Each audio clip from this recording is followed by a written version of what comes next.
जन्नत कैसी होगी कुरान और हदीस की रोशनी में। क्या आपने कभी सोचा है कि अगर आज आपकी आंख बंद हो जाए और कल आपको जन्नत में दाखिल होने का हुक्म मिल जाए तो वो पहला लम्हा कैसा होगा? वो पहला सांस, वो पहला मंजर, वो पहला सुकून। क्या आप जानते हैं कि जन्नत वो जगह है जहां न कोई खौफ होगा, न कोई गम, न कोई बीमारी, न कोई जुदाई। आज हम बात करेंगे कि जन्नत कैसी होगी और वहां एक मुसलमान के लिए क्या-क्या नेमतें होंगी कुरान और हदीस की रोशनी में। सूरतुल फज्र की आयत नंबर 27 से 30 में अल्लाह उस कामयाब रूह से खिताब करते हुए फरमाएगा, ए इत्मीनान वाली रूह, तू अपने रब की तरफ लौट चल, इस तरह के तू उससे राजी और वो तुझसे राजी। बस मेरे बंदों में शामिल हो जा और मेरी जन्नत में दाखिल हो जा।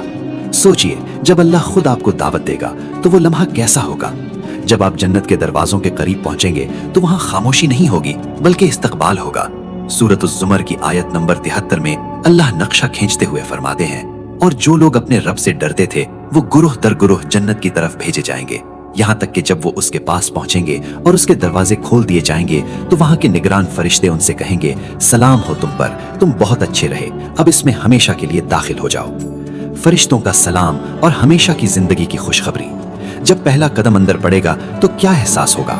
सूरतुल इंसान की आयत नंबर 13 में अल्लाह फरमाते हैं, वो वहां ऊंचे तख्तों पर टेक लगाए बैठे होंगे, वहां ना वो सूरज की तपिश देखेंगे और ना ही सख्त सर्दी। यानी वहां का मौसम इतना मोतदिल, इतना प्यारा होगा जिसका तसव्वुर दुनिया में मुमकिन नहीं। वहां की जमीन मट्टी की नहीं, जाफरान की होगी। सही तिर्मिजी की हदीस नंबर 2526 में नबी करीम सल्लल्लाहु अलैहि वसल्लम ने फरमाया कि इसकी मट्टी खालिस कस्तूरी है, इसकी ईंटें सोने और चांदी की हैं। वहां कंकर नहीं चुभेंगे बल्कि वहां के कंकर मोती और याकूत होंगे। आइए जरा जन्नत के बागात की सैर करते हैं। सूरतुल गाशिया की आयत नंबर 10 से 16 में अल्लाह फरमाते हैं, वो आलीशान बाग में होंगे, वहां वो कोई बेहुदा बात नहीं सुनेंगे। इसमें बहते हुए चश्मे होंगे, इसमें ऊंचे ऊंचे तख्त होंगे और आप खुरे रखे हुए होंगे और गांव तकिए कतार में लगे होंगे और नफीस मसनदें बिछी हुई होंगी। ये वो आराम है जिसके लिए इंसान दुनिया में तरसता है। आप वहां चल रहे हैं और आपको प्यास महसूस होती है, लेकिन ये दुनिया की प्यास नहीं, ये एक लज्जत है। सूरत-उद-दहर की आयत नंबर 5 और 6 में अल्लाह फरमाते हैं, बेशक नेक लोग ऐसे जाम पिएंगे जिसमें काफूर की आमेजिश होगी। ये एक चश्मा है जिससे अल्लाह के बंदे पिएंगे और जहां चाहेंगे इसकी नहरें बहा ले जाएंगे। और खाने के लिए आपको मेहनत नहीं करनी पड़ेगी। सूरतुल हक्का की आयत नंबर 23 में अल्लाह फरमाते हैं, इसके फलों के गुच्छे झुके हुए होंगे, आप लेटे हो या बैठे फल खुद ब खुद आपकी पहुंच में आ जाएंगे। लेकिन जन्नत सिर्फ खाने पीने का नाम नहीं, ये रिश्तों के सुकून का नाम है। दुनिया में अक्सर हम जिनसे मोहब्बत करते हैं, मौत उन्हें हमसे छीन लेती है। माँ बाप चले जाते हैं, औलाद बिछड़ जाती है, लेकिन सूरत-उत-तौर की आयत नंबर 21 में अल्लाह ने वादा किया है कि जो लोग ईमान लाए और उनकी औलाद ने भी ईमान में उनका साथ दिया, हम उनकी औलाद को उनके साथ मिला देंगे। जरा इस मंजर का सोचिए, जब जन्नत के दरवाजे पर आपकी मुलाकात आपकी माँ से होगी, आपके वालिद से होगी, उन प्यारों से होगी जिन्हें आपने मट्टी तले दफनाया था और रोते हुए वापस आए थे। वहां कोई जुदाई नहीं होगी, हमेशा का साथ होगा। वहां कोई गम नहीं होगा, कोई उदासी नहीं होगी। सूरतुल फातिर की आयत नंबर 34 में जन्नतियों के पहले कलिमात क्या होंगे?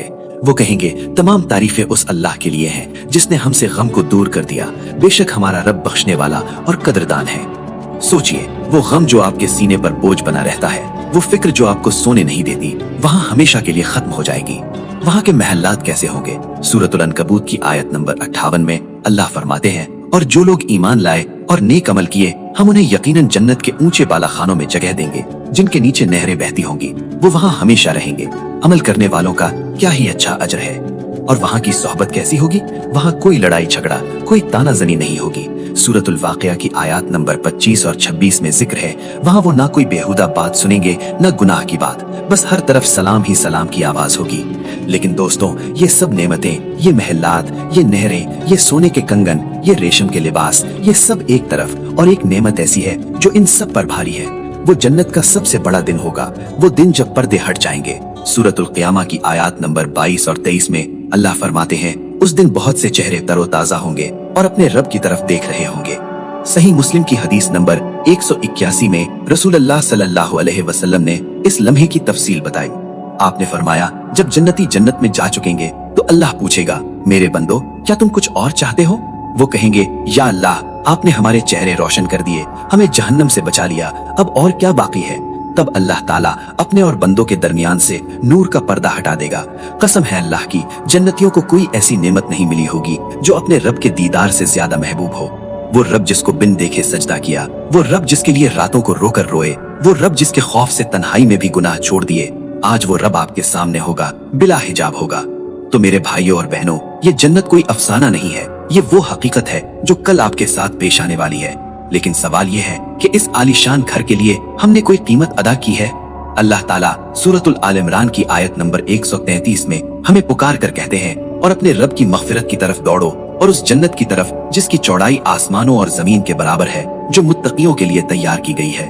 अल्लाह हमें चलने के लिए नहीं कह रहा, अल्लाह हमें दौड़ने के लिए कह रहा है। जिंदगी बहुत मुख्तसर है, ये धोखे का घर है। आज अगर आप थक चुके हैं, अगर दुनिया ने आपको तोड़ दिया है, तो हिम्मत न हारें, बस थोड़ा सा सब्र और है। अपनी नमाजों की हिफाजत करें, कुरान से रिश्ता जोड़ें और अल्लाह से इस जन्नत का सवाल करें।